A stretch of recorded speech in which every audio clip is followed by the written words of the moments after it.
Hello everyone, welcome to intro to maths. This is Dheeraj Tiwari. आज हम लोग जेई 2025 ये जो अभी जनवरी सेशन चल रहा है उस पर जो क्वेश्चन आए हैं, मैंने यहाँ पर दो क्वेश्चन लिए हैं। एक तो ये आपको दिख रहा होगा फंक्शन का प्रॉब्लम है डोमेन रिलेटेड, और इसका नेक्स्ट प्रॉब्लम ट्रिग्नोमेट्री का है। ये जो दोनों ही क्वेश्चन हैं किसी ऑथेंटिक सोर्स से नहीं है, तो मे बी इसी तरह के क्वेश्चन हो सकते हैं या फिर एग्जैक्टली यही हो, I don't know. But concept देखते हैं हम इनमें ऐसा क्या है। मैंने भी यूट्यूब पर ये क्वेश्चंस देखे थे, तो मैंने सोचा कि मैं इनको यहाँ पर डिस्कस कर लेता हूँ। और इन पर जो कॉन्सेप्ट यूज हुआ है, ऐसा नहीं है कुछ नए कॉन्सेप्ट पर क्वेश्चन है ना। इजी क्वेश्चन है, जैसा मैंने कहा, डूएबल है, आप आराम से इनको सॉल्व कर सकते हैं। तो देखते हैं कि प्रॉब्लम क्या है। फंक्शन के डोमेन से रिलेटेड है ये। कह रहा the domain of the function F X equal to sec inverse to greatest integer function X plus 1 is. इसका डोमेन पूछा गया आपसे, है ना। डोमेन और रेंज के जो क्वेश्चन है फ्रीक्वेंटली पूछे जाते हैं जेईई मेंस में, है ना, कोई बड़ी बात नहीं इस पर। और ये बताया कि ये जो बॉक्स दिख रहा है ये आपका ग्रेटेस्ट इंटीजर फंक्शन को डिनोट करता है, तो इसका डोमेन आपको बताना है। तो ये जो फंक्शन को अगर मैं लिखूं यहां पर, तो सेक इनवर्स 2 1, ठीक है, ये मेरा फंक्शन है और इस फंक्शन का अपने को डोमेन बताना है।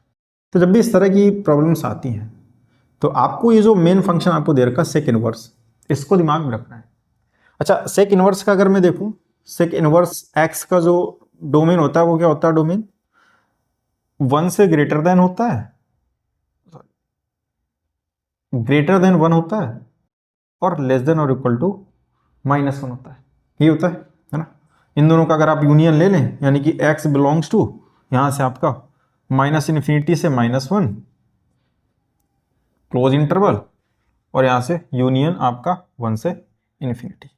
ये आपका क्या होता है? ये आपका डोमेन होता है सेक इनवर्स एक्स का।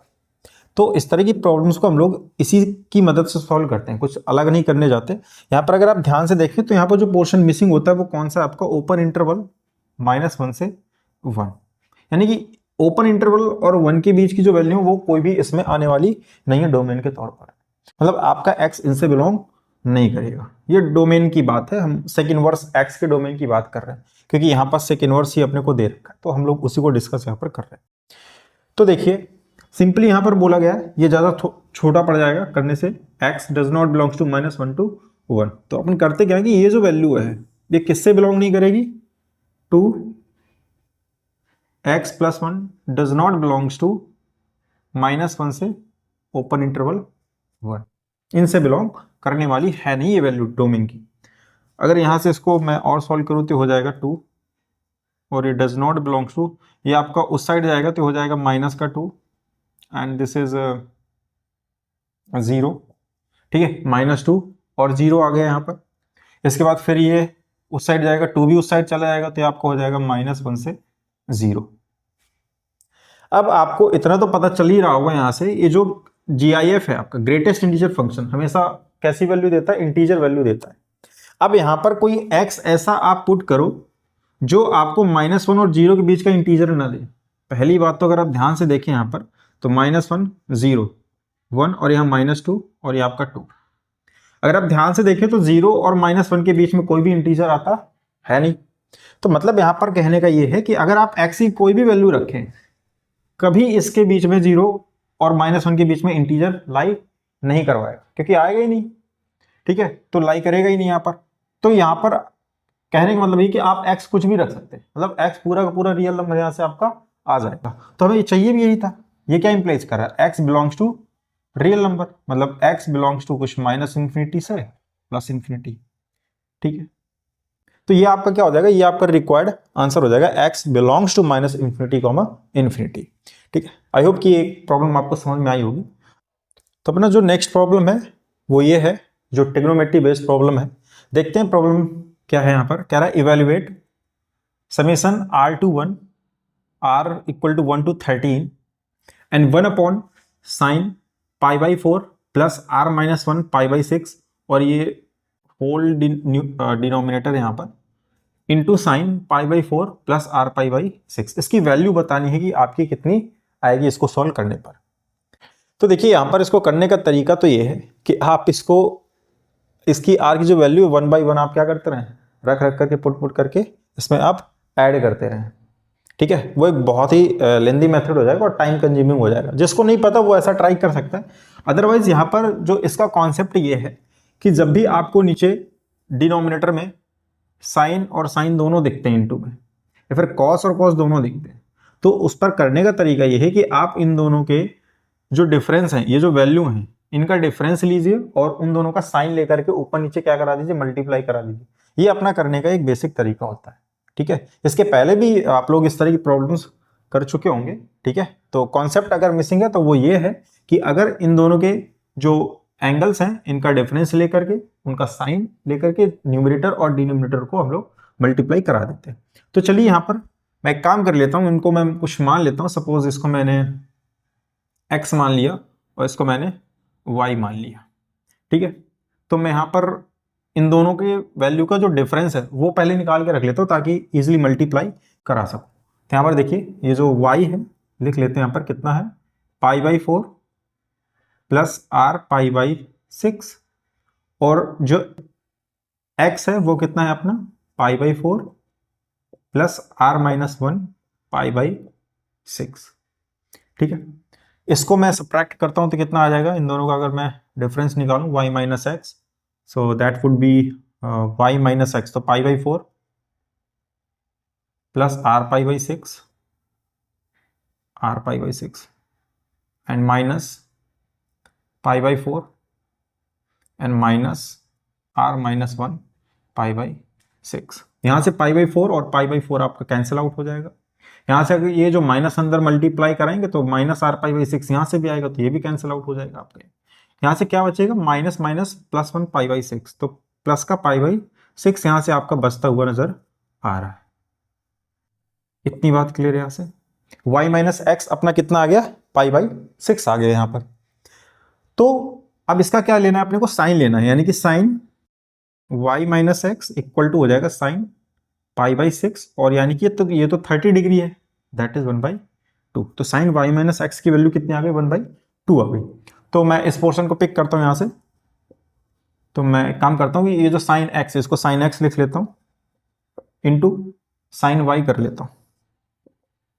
ठीक, ये कर लिया मैंने। और जैसा मैंने बताया कि इन दोनों के डिफरेंस का साइन ले लेते हैं, इन दोनों से ऊपर नीचे मल्टीप्लाई करा देंगे, तो साइन π/6 और 1/2। तो मैं यहां पर क्या लिख रहा हूं, sine y minus x upon में साइन y माइनस एक्स।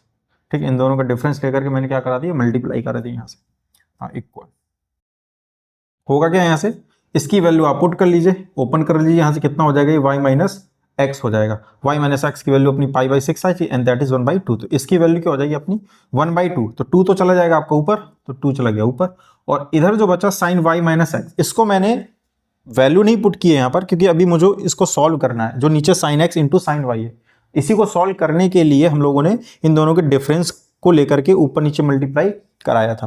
तो यहां से देखिए साइन y माइनस एक्स का फॉर्मूला ओपन कर लीजिए, तो क्या हो जाएगा, sine y into cos x minus cos y into sine x. ठीक है, अपॉन में क्या चलेगा आपका, sine x into sine y. इसको सेपरेट कर लेते हैं direct, sine x into sine y. ठीक है, अपॉन यहां से क्या ले लेंगे अपन, साइन एक्स साइन वाई, नहीं यही तो है ये साइन वाई। कुछ कैंसिल आउट हो रहा है तो कैंसिल आउट कर लेंगे, साइन वाई से साइन वाई कैंसिल आउट, यहाँ पे साइन एक्स और साइन एक्स कैंसिल आउट, कितना बचेगा यहाँ से 2, and this is cot x minus, और ये बचेगा आपका कॉट वाई। इतना यहां से है cot x minus cot y है। इनकी वैल्यू को भी पुट कर लेते हैं, जो एक्स हमने मान के चले थे। तो एक्चुअली मेरा समेशन लगा हुआ है, इस पे भी ध्यान रखिएगा, समेशन, और कहां से कहां तक रन कर रहा है, 1 से लेकर के 13 तक रन कर रहा है। तो इसको वैल्यू पुट कर लेते हैं हम लोग, summation r equal to 1 to 13। ठीक है, मैं वैल्यू पुट कर लेता हूं, तो हो जाएगा ये 2, तो समेशन के बाहर 2 आप रख लीजिए, उससे कोई दिक्कत नहीं है। हो जाएगा कॉट एक्स की वैल्यू कितनी थी अपने पास में, ये रही